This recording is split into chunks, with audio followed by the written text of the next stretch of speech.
बहुत समय पहले एक शांत गांव में एक गरीब लेकिन मेहनती किसान रहता था जो रोज सुबह से शाम तक खेत में काम करता था। फिर भी उसकी हालत में कोई सुधार नहीं होता था और इसी चिंता में एक दिन वो अपने सूखे कुएं के पास बैठा था कि तभी एक छोटी सी गौरैया उड़कर आई और बड़ी मासूमियत से बोली कि किसान भाई, तुम इतने परेशान क्यों बैठे हो। किसान ने दुखी होकर कहा कि मेरी मेहनत का फल मुझे कभी नहीं मिलता और मैं नहीं जानता कि आगे कैसे जीऊं। ये सुनकर गौरैया ने दयालुता से कहा कि अगर तुम वादा करो कि जो भी पाओगे उसे ईमानदारी से बांटोगे तो मैं तुम्हारी मदद कर सकती हूँ। और किसान ने तुरंत सिर हिलाकर हाँ कर दी। अगले ही पल गौरैया उड़कर कुएं के अंदर गई और जोर से चहकते हुए बोली कि यहाँ नीचे किसी की पुरानी मिट्टी टूटी है।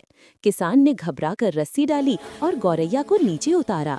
कुछ ही देर में गौरैया ने मिट्टी के ढेर के नीचे एक छोटी सी लोहे की पेटी देखी और उसने किसान से कहा कि इसे ऊपर खींचो। किसान ने जैसे ही पेटी ऊपर निकाली और खोली तो उसकी आंखें फटी की फटी रह गईं, क्योंकि उसमें सोने चांदी के सिक्के, पुराने आभूषण और कई कीमती चीजें भरी हुई थीं। किसान खुशी से उछल पड़ा और गौरैया को धन्यवाद कहते हुए बोला कि अब मेरी सारी परेशानियां खत्म हो जाएंगी।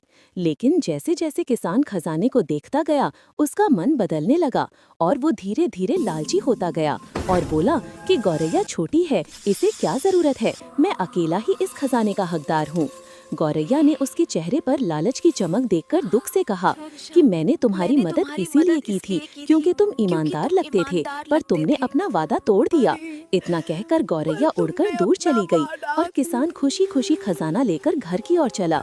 लेकिन जैसे ही उसने सोचा कि मैं अगले दिन खुदाई करूंगा तो शायद और भी खजाना मिलेगा, तभी अचानक तेज हवाएं चलने लगीं।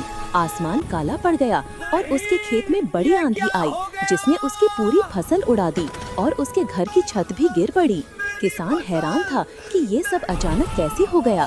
तभी उसे गौरैया की कही बात याद आई कि लालच हमेशा इंसान को बर्बादी की ओर ले जाता है और ईमानदारी से पाया हुआ धन ही टिकता है। अब उसे अपने लालच पर पछतावा होने लगा और वो रोते हुए बोला कि काश मैंने अपना वादा पूरा किया होता। अगले दिन वो गौरैया को खोजने जंगल पहुंचा और हाथ जोड़कर बोला कि मैंने गलती की है, मुझे माफ कर दो। गौरैया ने देखा कि किसान सच में पछता रहा है तो उसने शांत स्वर में कहा कि मैं तुम्हें दूसरा मौका देती हूँ, लेकिन याद रहे कि सिर्फ ईमानदारी से मिला धन ही सुख देता है, वरना खजाना भी मुसीबत बन जाता है। और किसान ने सिर झुकाकर वादा किया कि अब वो कभी लालच नहीं करेगा और फिर धीरे धीरे उसकी मेहनत और सत्यता की वजह से उसका जीवन सच में बेहतर होने लगा। सीख, हमें लालच से दूर रहना चाहिए और हमेशा सच,